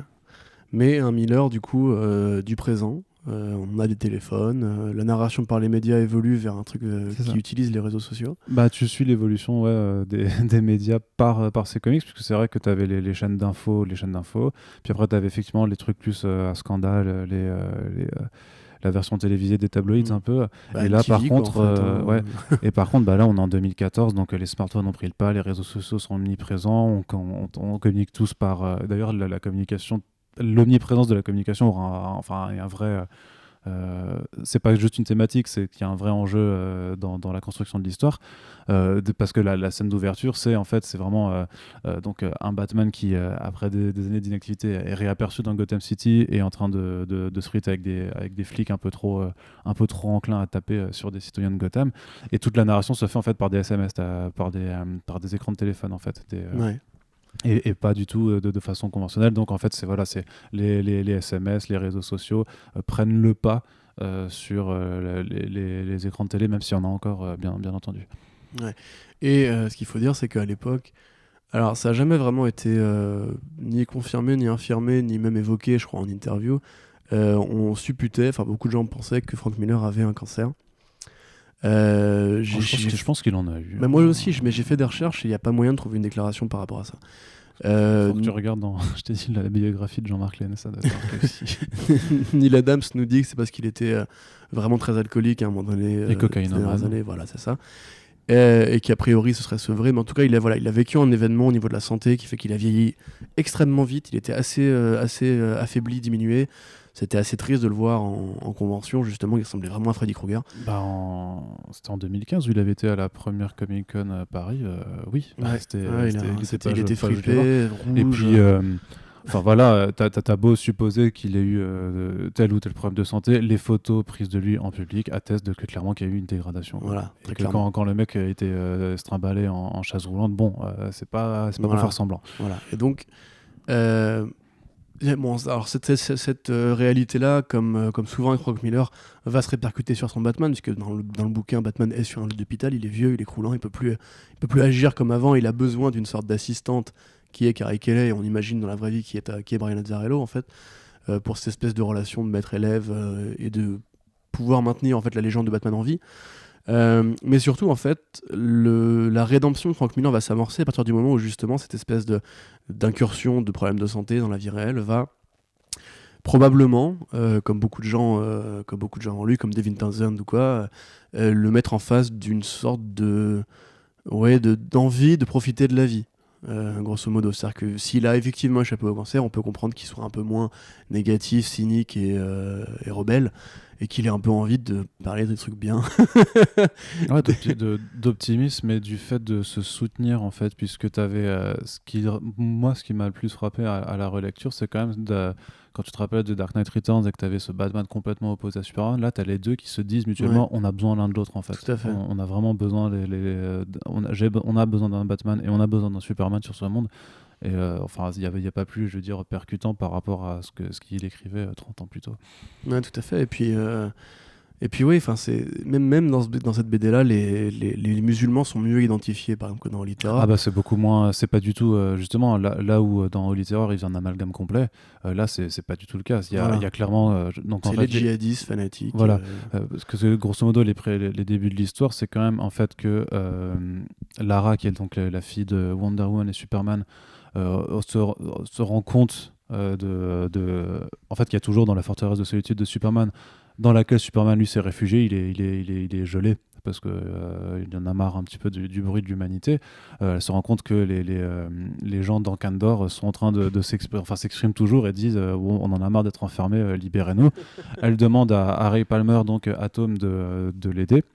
Ils réussissent à le faire, et le truc c'est qu'au moment où Atom en fait réussit à exporter tous les habitants les habitants de Kandor à l'extérieur de la cité bouteille, en fait il tombe sur une scène de massacre en fait, où une poignée de Kandoriens en fait ont massacré les autres, et effectivement donc il y a ce monsieur qui s'appelle le Père Quar qui est complètement qui est un illuminé quoi, un terroriste religieux, un fondamentaliste religieux. Je cherchais Ben les mots. C'est ce que Oui, tu là, veux. c'est ce qui est vraiment l'expression d'Al-Qaïda / ISIS, Ouais. vraiment l'État islamique, qui est vraiment, voilà, vous m'avez traité de fou alors que je suis votre Dieu, prosternez-vous, humanité, Voilà. Et voilà. qui vont faire des attentats kamikazes, enfin suicides, C'est ça. en prenant une sorte de pilule qui leur permet d'exploser et de raser des villes entières, ce faisant, quoi. Et donc, mais puis clairement, voilà, c'est un combat contre une secte de fanatiques religieux, c'est pas un combat contre tous les Arabes ou contre une religion, ce qui déjà va aider à timorer un peu le propos. Ensuite, effectivement, donc il y a symboliquement la renaissance de Batman qui, on va dire comme Frank Miller ou comme DKR, se sent à nouveau vivant et retrouve son vieil ami. Puis et puis t'as même quand il est de nouveau jeune, alors que pourtant il dit d'abord à Superman qu'il fallait pas faire ça, qu'il fallait le laisser mourir. À partir du moment où il se rend compte effectivement qu'il a droit à une seconde chance, en fait, il dit ouais, faut que j'en profite et faut que je fasse quelque chose de bien avec. Et quelque part, tu peux à la limite voir aussi Frank Miller qui se dit bon, Oui, je vais un petit peu exactement. mieux, je peux me remettre à écrire, il faut que j'en profite pour faire des comics qui lavent un petit peu les erreurs que j'ai pu faire avant. Exactement. Et oui, puis là, avec Superman, une sorte de réunion du coup, de ces deux Amériques qui, dans l'œuvre de Frank Miller, ont toujours été en opposition, en fait. Le docile, le chien du gouvernement, et le rebelle qui veut rendre le pouvoir au peuple. Là, les deux, en fait, comprennent que face à l'ennemi commun, c'est un peu, on reste quand même dans un truc assez enfin, va en guerre, justement. Face à l'ennemi commun, soutenez-vous et donnez-vous la main, parce que vous êtes de la même nation, vous êtes de la même culture, et vous avez en commun cet amour, justement, du peuple. Donc vous devez être amis, vous pouvez travailler ensemble. C'est quand même un message qui est beaucoup beaucoup plus optimiste que tout ce qu'il a fait jusqu'à présent sur la saga DKR, qui découle probablement de ce problème de santé qu'il a réussi à régler, mais qui va aussi avec une sorte d'évolution des mentalités, puisque on n'est pas à l'époque justement de George Bush, on sort des années Obama, on sent justement que le monde a changé. Et Obama est dans le comic book. Obama est dans le comic book, tout à fait, et c'est justement une sorte de côté apaisé, justement. On a réussi à faire le pont entre ces deux versions du pays. On a réussi à trouver un point d'entente entre Batman et Superman. Il s'agit toujours de mettre de la Ranger Scouté dans la gueule des terroristes, hein, évidemment. Mais j'ai envie de dire, avec bonne humeur. Tu vois, c'est... et déjà, il y a déjà ce côté aussi, passage de témoin, nouvelle génération. Il y a un côté presque aussi un peu plus MeToo, pas vraiment MeToo, mais plus empowerment de la femme, avec une Wonder Woman qui n'a absolument besoin de personne pour dégommer du Kandarian, quoi. Puisque grosso modo, Wonder Woman élève le bébé de de Superman et elle sur son dos avec des katanas en tranchant de l'alien sans aucune espèce de problème, dans un pamphlet assez castrateur justement sur le côté les femmes ont besoin de personne et on vous emmerde. Donc oui, il y a quand même pas mal de trucs assez positifs et même assez modernes qui sont faits dans cette BD là. Alors ça découle, oui, donc de problèmes de santé et de problèmes personnels, mais ça aussi découle d'une évolution d'un type qui était probablement plus aigri il y a quelques années encore et qui commence peu à peu à retrouver le chemin du travail, à retrouver le chemin de l'Amérique, des institutions, de l'envie d'avoir confiance, en fait, dans le système, incarné je pense par Superman, et par justement ce retour à la santé, à la vie. Et voilà, donc c'est ce qu'on appelait du coup, à l'époque tout le monde disait c'est la rédemption de Frank Miller, ça y est. En interview, il était beaucoup plus apaisé. Il l'a dit, j'assume ce que j'ai dit avant, mais il y a des choses que je peux plus dire aujourd'hui. Par rapport justement aux déclarations sur Occupy Wall Street, il a dit I wasn't thinking straight, et probablement justement que ça tenait à l'alcool et à la cocaïne qu'il prenait beaucoup à l'époque. C'est un fait, hein, voilà, beaucoup d'artistes et d'auteurs à qui on prête des pensées très affirmées, etc., sont aussi le jouet de dépendance et de dépression parfois. Donc voilà, le fait est que Frank Miller a commencé un peu à se restructurer. Et on a vu du coup que DK3 a été beaucoup mieux accueilli que DKSA et Holy Terror. Ça s'est bien vendu, ça a eu des critiques relativement très honnêtes. Probablement que le Il y a style beaucoup de gens qui d'Azarello, n'aiment pas quand même. Hein. Oui, mais de toute façon, il y a toujours des gens pour ne pas aimer, tu sais. Non, mais je veux dire, particulièrement sur le côté français, j'ai l'impression que ça n'a pas été ultra bien reçu. Donc, vous qui nous écoutez, n'hésitez pas à nous dire dans les commentaires votre avis sur DK3. Est-ce que pour vous, c'était un peu le retour en grâce de Miller, ou si pour vous, c'était Osef? Donc voilà. Ouais, mais je suis d'accord avec ça parce que moi-même, tu vois, je comprends que Frank Miller n'écrive plus aussi bien qu'avant. Et on retrouvera jamais de Year One, de DKR et de Born Again ou de Daredevil Year One. Enfin, ça c'était Year One, Daredevil Year One. Aujourd'hui, comme je l'ai dit, il a perdu un truc dans son écriture qui, à mon avis, ne retrouvera pas après Sin City, qui était un peu la dernière fois où il faisait un récit vraiment structuré avec des étapes clés, etc. Ça reste un auteur assez bordélique aujourd'hui. Maintenant, je pense qu'il y a aussi beaucoup de critiques qui viennent du fait que beaucoup de gens peuvent plus voir la gueule Frank Miller depuis Holy Terror. Ce qui reste compréhensible aussi. Tout à fait, mais on va pas les persuader. Je veux dire, non, mais t'es pas obligé de pardonner. Hein. Même si bien sûr le mec s'expie, je veux dire, enfin, dans d'autres mesures, tu vois, même si c'est rien à voir, mais le cas. Ouais, j'ai envie de faire les gros sabliers, mais bon, Polanski, Quentin, tu vois. Mais Polanski, c'est différent. S'il s'excuse, il aura. C'est vrai que lui, c'est peut-être pas excusé. Il aura quand même violé des gosses, tu vois. Oui, et techniquement, Quentin a fait une peine pour ce crime, tu vois. Mais ce que je veux dire, c'est que c'est pas parce que le mec regrette quelque chose que t'es obligé de lui pardonner. Bien sûr, quoi. Évidemment, au contraire même. Et notamment parce que. J'imagine très bien que justement le caractère très premier degré et islamophobe de Holy Terror a très bien pu servir à des gens mauvais en fait de leitmotiv pour faire des mauvaises actions, juste pour continuer à propager en fait un discours. Ah mais je te dis, c'est encore le cas aujourd'hui. Hein. Il y a encore des alt-right qui prennent cette œuvre-là au premier degré, qui croient que c'est une sorte et vu que l'œuvre n'a pas été censurée, qu'elle est toujours disponible n'importe où, elle peut continuer à être utilisée comme un mauvais vecteur, et en ce sens-là, c'est tout à fait compréhensible de ne pas vouloir pardonner. Si vous avez envie de découvrir Holy Terror après ce podcast, amis auditeurs, moi je n'interdis pas, je trouve que c'est effectivement un roman graphique assez joli à regarder. Et honnêtement, moi je suis vraiment un Yankee de Frank Miller, donc juste pour ces dialogues, ça me va en fait. Mais je sais même quand je sais que c'est stupide, j'aime bien. Le fait est par contre que je ne conseillerais pas de le mettre entre toutes les mains. Et voilà, si vous êtes tangent un peu sur ce genre de questions, et vraiment évitez de prendre ça au premier degré. Rappelez-vous quand même que les auteurs aussi font des conneries, disent des conneries, et que même tu peux être un génie et par exemple être alcoolique et faire de la merde. Donc il n'y a pas besoin de... Putain, j'ai un exemple plus récent, c'est J.K. Rowling, tu vois. Pourquoi ? Qu'est-ce qu'elle a fait, J.K. Qu'est-ce qu'elle a fait encore ? J.K. Rowling ? Le dernier truc, c'est qu'elle a soutenu une chercheuse transphobe, quoi, en fait. Ah ouais, donc, bon. Voilà. Ah putain, je suis tellement heureux de pas aimer Harry Potter. Et pourtant, elle a écrit Harry Potter, qui est quand même une très chouette saga littéraire. Pas spécialement transcompatible, si. Bah si, justement, mais si, t'as quand même tout un truc sur le laïus, sur que à Hogwarts on a que tous les sorciers, tous, malgré les différences et tout ça, et que donc t'as beaucoup de personnes de cette communauté qui disaient putain, mais moi je m'imaginais que des personnes comme moi pourraient trouver refuge à Poudlard, et qu'en fait quand je vois tes déclarations, en fait non, tu vois. Donc c'est pour ça que c'est comme le fameux Dumbledore is gay, tu vois. Elle veut bien le dire hors micro, par contre pour le faire dans un bouquin, non, jamais. Non, bah oui, bien sûr. Ouais. Donc, voilà. Mais bref, voilà, on va pas parler de J.K. Rowling. Non. Enfin, moi, à un moment que tu veuilles faire un jour un podcast avec Fantasy sur J.K. Rowling. Non, en vrai. Je sais qu'Océane aurait beaucoup de choses à dire dessus. Non, mais Harry Potter, si tu veux, c'est bien. C'était cool pour ma jeunesse, mais j'ai grandi, quoi. Ouais, moi aussi. Ouais. Comme Star Wars, tu vois. Je comprends pas pourquoi beaucoup de gens restent encore stagnés à cette époque-là. Surtout que c'est devenu nul. Bref, on va pas. Voilà. Donc effectivement, voilà, on commence à voir une sorte vraiment dark, littéralement, comme un personnage de fiction, une sorte d'arc politique de Frank Miller avec un point de départ assez fulgurant, une sorte d'infléchissement vers la droite avec des KSA, un pic de fascisme avec Holy Terror, et on dirait une recette, quoi. Alors tu prends une pincée le gauchisme. Alors vous commencez à votre soupe Frank Miller, vous prenez un zeste de... C'est Cyril Lignac. Oui, c'est ça. Et tu rajoutes une pointe de fascisme pour le côté croquant, là, et après tu reviens un petit peu à l'optimisme quand même pour radoucir la soupe. Hein. Exactement. Voilà. Oh, putain, ça a l'air beau. Hein. Et... Alors là... Et si tu le fais avec encore plus l'accent du sud, ça devient Maïté, donc faut faire gaffe. Oh, bonne mère. Donc, désolé amis auditeurs, j'espère que votre voyage en train se passe bien. Et donc voilà, et on revient justement à quelque chose de plus apaisé, de plus ouvert, de moins, de moins fasciste, littéralement, avec DK3.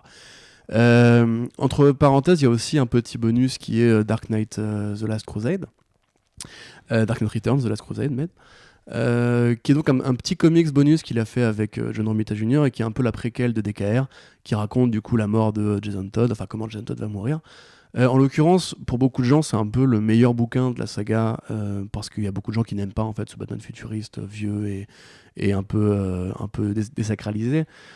Moi justement, voilà, si vous n'aimez pas Frank Miller, je vous conseille de vous y ruer, puisque c'est du Batman classique entre guillemets à Gotham City en canon, qui veut prendre sa retraite, épouser Catwoman et laisser à Robin les clés du château, mais il sent qu'il y a quand même une sorte de résistance chez Robin qui n'est peut-être pas encore prêt, et ça va se confirmer. C'est John Romita, donc c'est pas très beau, mais c'est du bon John Romita. C'est du bon John Romita Jr. C'est bien colorisé, je ne sais plus qui le fait. C'était Dean White, non ? Peut-être pas, je sais plus. Qui s'occupait des couleurs. Et pour le coup, voilà, c'est probablement le DKR le plus respectueux du mythe de Batman, parce que c'est celui qui va faire le pont entre le mythe classique et le premier volume de DKR. Ça a été très bien reçu, ça, pour le coup, je m'en souviens assez vivement. Donc, encore une fois, une preuve surtout parce que des gens étaient un petit peu déçus de Dark Knight 3. Et alors, si je me rappelle, Dark Knight Last Crusade, c'était sorti en fait entre 2 numéros de Dark Knight 3 pour occuper en fait. C'est un mini, enfin c'est un 48 pages, je crois. Si non, 80. 80 pages, c'est vrai ? Ouais, 80 pages. Et oui, comme ça, Urban a pu en faire une édition cartonnée quand même, avec quelques bonus et tout ça. Très belle édition, effectivement, je me souviens, je l'ai. Voilà, donc ça, pareil, je vous le conseille éventuellement, mais ça montre aussi justement que Frank Miller peut aussi revenir à quelque chose de plus classique, de plus conventionnel, sans mettre sa patte partout. Il y a des dialogues très marrants entre Catwoman et Batman, où elle lui dit I outgrew the costume, et où il lui dit il n'y a pas de mal à prendre quelques kilos, tu vois. Donc des petits échanges un peu rigolos qui font très Tom King, justement. Et du coup, après, on arrive à cette année, puisque c'était il y a 2 semaines. Ouais. C'était il y a 2 ans, DK3, pardon, et depuis, Frank Miller s'est vraiment remis à travailler. DK3, c'était un peu plus, du coup, 2016. Mais ça s'est fini en 2017 avec les retards. Ah ouais, c'était en 2017, ça se finit. Ouais. En tout cas, les interviews que j'ai trouvées datent de cette période-là. Donc on arrive justement à cette période-là. Alors, il y a différents trucs à dire quand même. Du coup, Frank Miller s'est remis à travailler vraiment abondamment. Il a fait la suite de 300 chez Dark Horse, Xerxes, The House of the Fall of Asdarius and The Rise of Alexander, qui, je ne vous conseille absolument pas ni de lire ni d'acheter. C'est vraiment un travail abject. Ah ouais. C'est très mal écrit, c'est très mal dessiné. Les couleurs d'Alex Sinclair ne vont pas du tout à Frank Miller. Ça me désespère, je voulais vraiment lire ce bouquin, mais non, c'est pas bien du tout. Il a fait aussi donc Superman Year One, qui d'après Arnaud n'est pas bien. Et il n'y a pas que d'après moi que c'est pas bien. D'après François de Urban Comics n'est pas bien non plus. D'après la plupart des gens, c'est pas bien non plus en fait. Non mais moi en fait je comprends l'exercice de style, mais c'est vrai qu'effectivement, et encore du John Romita, c'est assez déplaisant. Par contre, c'est assez connexe avec ce qu'il va faire sur Golden Child. Pour résumer, donc c'est Superman qui fait son service militaire, et il a accepté de faire aussi les illustrations d'un roman avec un auteur dont je ne vais pas me souvenir le nom, qui s'appelle Kirst, dans la légende arthurienne, qui raconte l'histoire de Nimue, normalement, qui est la Dame du Lac, qui sera adaptée en série Netflix sur le champ. Tout à fait, voilà. Donc c'est relativement peu du Frank Miller. Il a fait les illustrations, c'est pas lui qui a écrit le bouquin, voilà. Du coup, c'est un peu bizarre parce que tu demandes pas à Frank Miller de faire les illustrations. Enfin, en plus, tu regardes ses derniers travaux, son style moderne est quand même pas fifou, quoi. Sauf si après, s'il les fait en aplat, mais ça me semble pas. Ça me semble pas du tout cohérent pour un bouquin illustré d'avoir du Frank Miller qui ferait des aplats en noir et blanc, tu vois. Mais au moins, peut-être que là, ça pourrait marcher. Bon, sachant qu'actuellement, il a signé donc un contrat de 5 projets avec DC Comics. Donc, Golden Channel, le deuxième de ces 5 projets. Je crois, arrête-moi si je dis une bêtise. Et qu'il a encore la série Sin City qui arrive bientôt et a promis des préquels depuis très longtemps. Donc là-dessus, on arrive donc sur un auteur qui, certes, a fait un petit bout de chemin vers le côté lumineux de la force, qui a manifestement laissé ses angoisses au placard et ses addictions aussi. Et il nous dit, cette année, il n'y a même pas si longtemps que ça, je vais faire un numéro bonus avec Raphaël Grampa, le très grand Raphaël Grampa, qui revient d'une pause assez longue dans l'illustration, qui s'appellera The Dark Knight, The Golden Child, pardon. Je suis désolé. Donc c'est DKR The Golden Child. DKR The Golden Child, et qui parlera des enfants, des héritiers de Batman et Superman. Alors là-dessus, bon, pourquoi pas. Quelques mois passent, DC Comics poste une couverture sur Twitter et se fait haro par les influenceurs asiatiques, enfin chinois qui les accusent d'être pro-démocratie, pro-Hong Kong et pro-révolution. Ce à quoi DC Comics dit non, jamais de la vie. On n'aime pas la révolution, on aime l'argent. Et voilà. Donc ça, on en parlait en détail dans un récent Fresh Start, si vous voulez revenir là-dessus. Sachant que Frank Miller, là parmi les différents projets, avait annoncé l'année dernière à la Comic-Con qu'il travaillait sur un bouquin sur la Trinité qui devait se passer pendant la Seconde Guerre mondiale ou la Première, quelque chose comme ça, la Seconde Guerre il me semble. Et donc ça par contre on n'a pas eu de nouvelles depuis. Tout à fait. En même temps, ce que les auteurs annoncent à la Comic-Con Paris parfois c'est un petit peu bizarre puisque c'est là que Brian Bendis nous avait dit qu'il y avait une adaptation de Scarlet qui arriverait, qui n'est jamais arrivée, que Tim Sale nous a dit qu'il avait 2 projets Batman qui ne sont toujours pas arrivés, donc voilà, j'ai l'impression qu'ils disent un peu les trucs comme ça à Paris, ils font ouais c'est bon vas-y je balance. De toute façon les Français ils sont crédules là. En fait peut-être qu'ils se disent que Paris c'est une terre parallèle, on est sur Terre 2 c'est bon. C'est un peu bizarre mais bon. Ouais bah après tu sais il y a aussi beaucoup de trucs qui se font pas parce que juste DC Comics ne veut plus, ou il y a des projets qui sont en contradiction les uns avec les autres, etc. Oui, il y a des choses qui se passent en coulisses, et puis avec la nouvelle direction de DC depuis cette année, on imagine que certaines choses peuvent être passées à la trappe par rapport à d'autres. Ce n'est pas impossible. Alors ce qui est intéressant, c'est qu'il y a un an, interrogé par les Hollywood Reporter, qui lui demandait si il avait un avis sur la campagne présidentielle. Enfin, et même plus d'un an, en fait, je suis bête. Pendant la campagne présidentielle de Donald Trump. C'était en 2016, de Trump. Ouais, c'est ça. Et il avait répondu oui, je la suis un peu pour l'humour. C'est encore un peu tôt pour prendre ça au sérieux.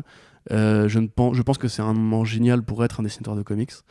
À mon avis, on ne peut pas imaginer un meilleur bouffon que Donald Trump. Le fait qu'il pense qu'il puisse être président des États-Unis est l'une des meilleures blagues que j'ai jamais entendues. En tout cas, j'espère que c'est une blague.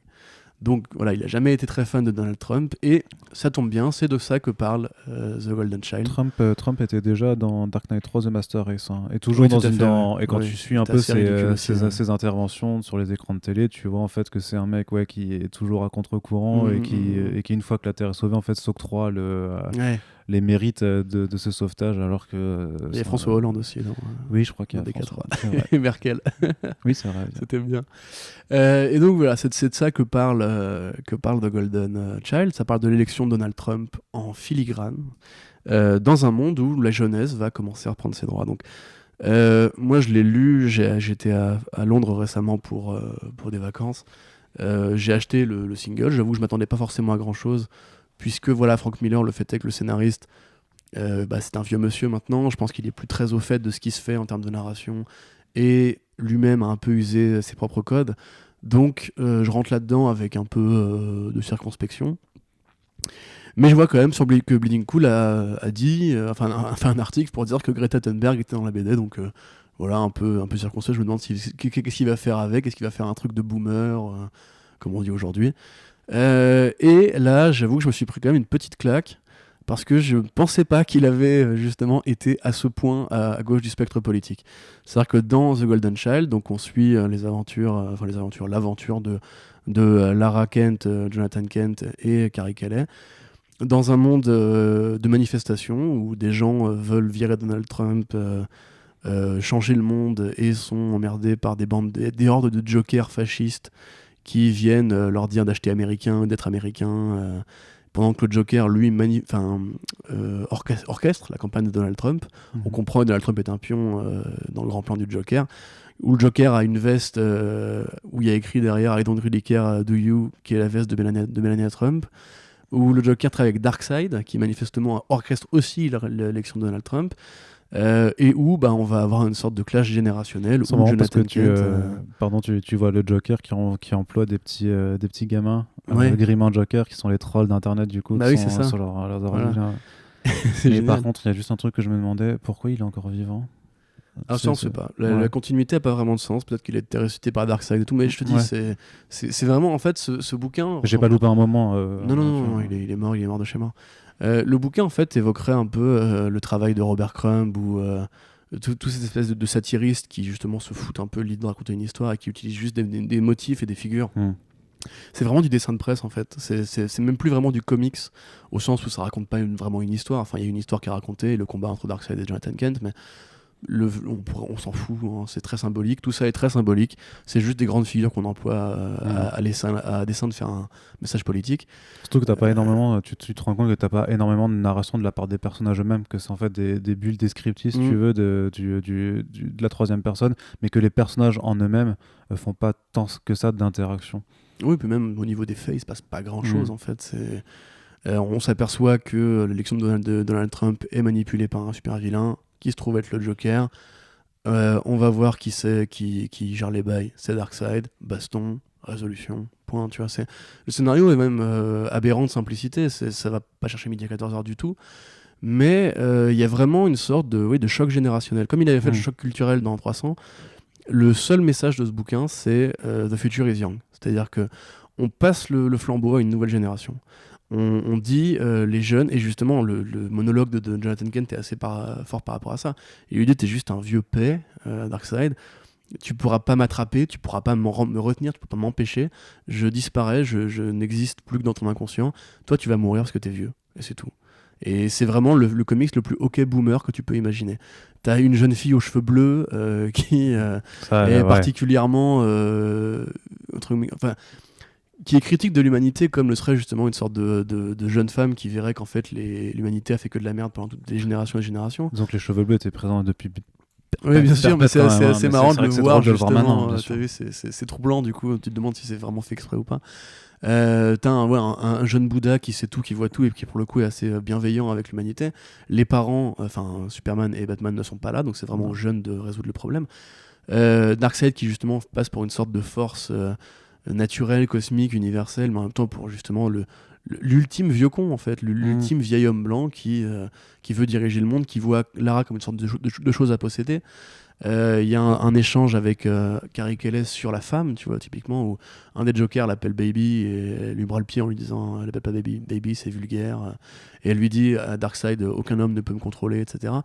Donc en fait à tous les niveaux possibles, c'est anti-patriarcat ça du coup. C'est anti-patriarcat, c'est anti 1%, c'est anti-Trump. Mais ça veut dire que Frank Miller c'est devenu un SJW? Bah je crois qu'on pourrait dire ça malheureusement, enfin malheureusement, heureusement, mais même dans le clash des manifestants au début, alors il y a un truc qu'il a pas réussi à prévoir, c'était que le Joker deviendrait une icône de manifestants, puisque en fait on s'aperçoit que les gens qui sont grimés en Joker dans les manifs ne sont pas des alt-right belliqueux, mais des gens qui veulent tuer les 1%.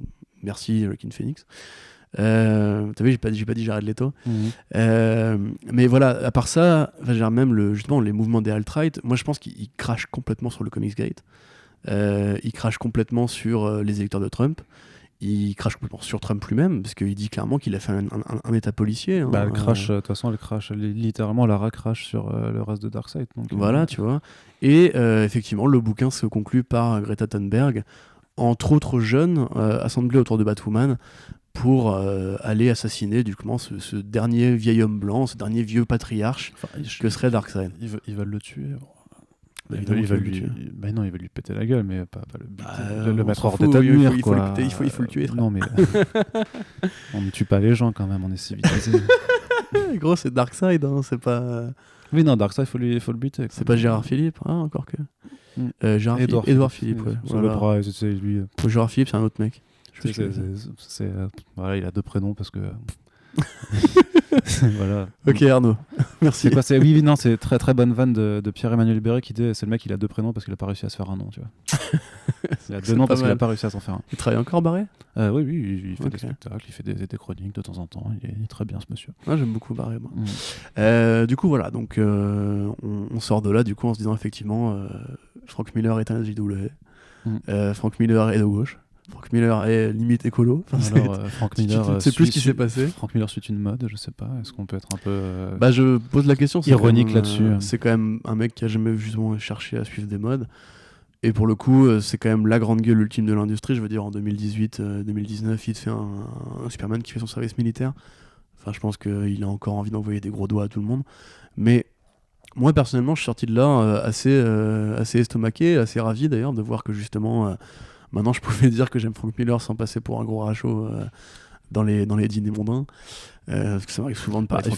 Il va falloir que les gens lisent ce nouveau Frank Miller aussi pour se défaire de cette histoire, parce qu'il y en a beaucoup qui, justement, qui à cause de littéraire ou même par rapport à cette vision du Superman qui fait son service militaire, qui est trop pro-patriotique, quoi que ce soit, ou trop militariste, en fait, refusent toujours d'entendre ce que Miller peut avoir à raconter à d'autres égards. Mais là, en plus, ça montre que c'est intervenu justement en parallèle de l'apparition du terme OK Boomer sur les réseaux sociaux, qui est quand même un truc qui a réapparition. pété, oui, voilà, qui est réapparu, qui a un peu pété en cette fin d'année pour justement appuyer le décalage générationnel.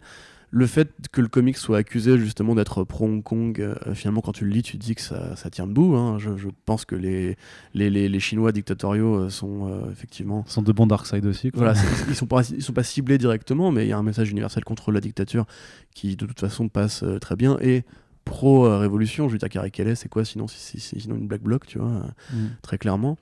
Ouais, pour le coup, parce que elle est là pour. Elle dit qu'elle aime le bordel, que quand c'est messy, oui, quand c'est sale, elle aime faire du sale. Voilà.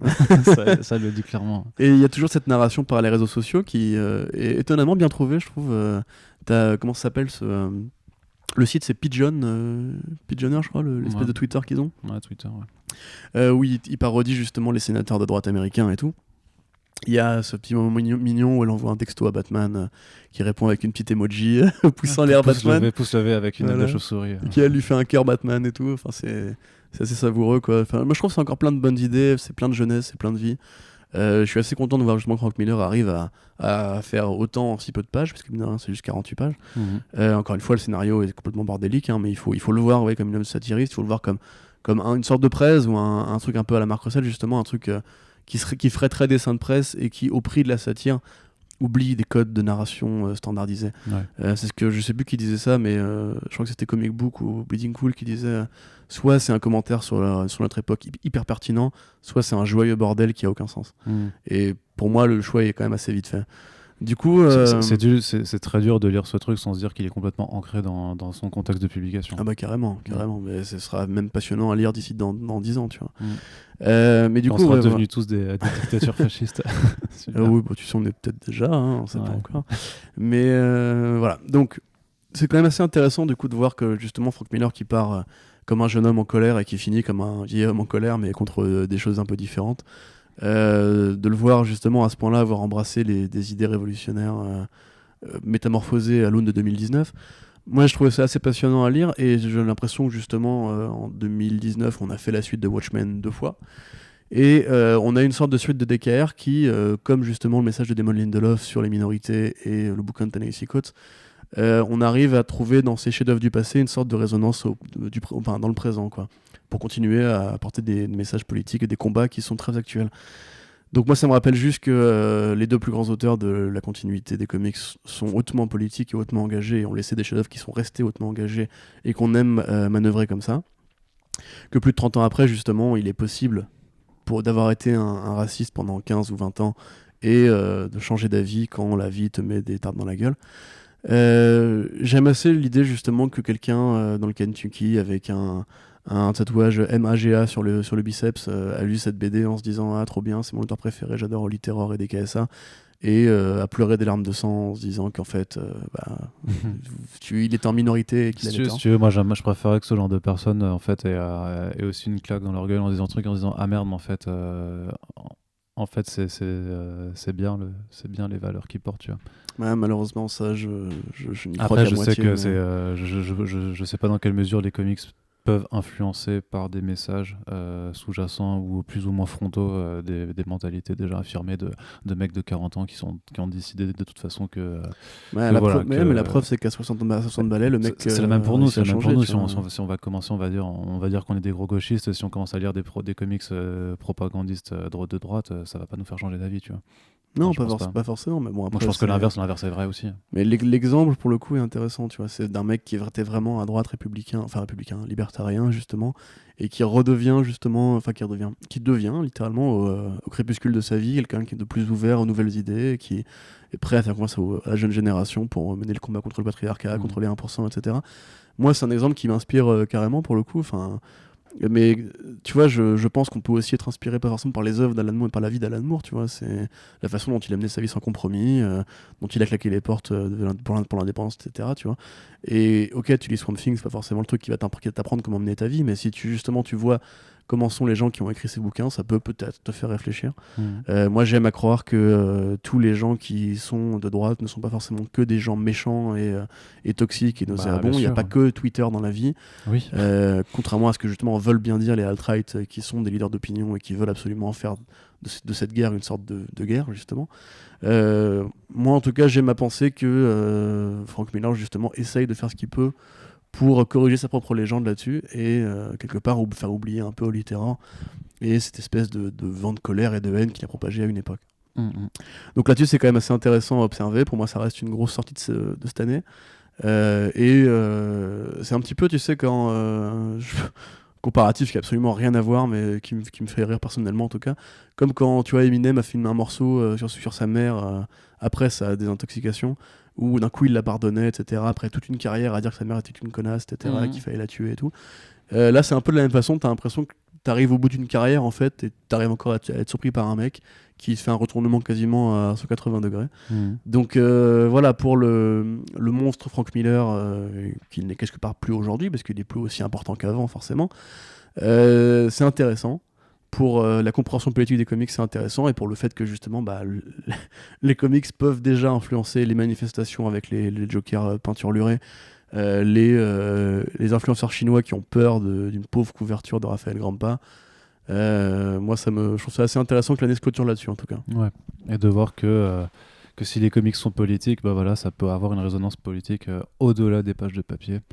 C'est un message pour lequel on milite de toute façon, pour dire qu'effectivement c'est pas juste des gens qui se bagarrent, c'est pas que des histoires, c'est de toute façon toute œuvre faite par des artistes et forcément l'illustration des réflexions et des choix que font ces auteurs, parce qu'il y a des choix qui sont faits et que même une BD qui serait apolitique vraiment, ce serait un choix politique. Voilà. Non, mais que même si tu fais le choix complètement de dire ouais je veux parler de rien et juste montrer de l'action, en fait tu as fait un choix derrière, et ce choix d'être apolitique ça dit quelque chose en fait sur ta façon de fonctionner en termes de politique.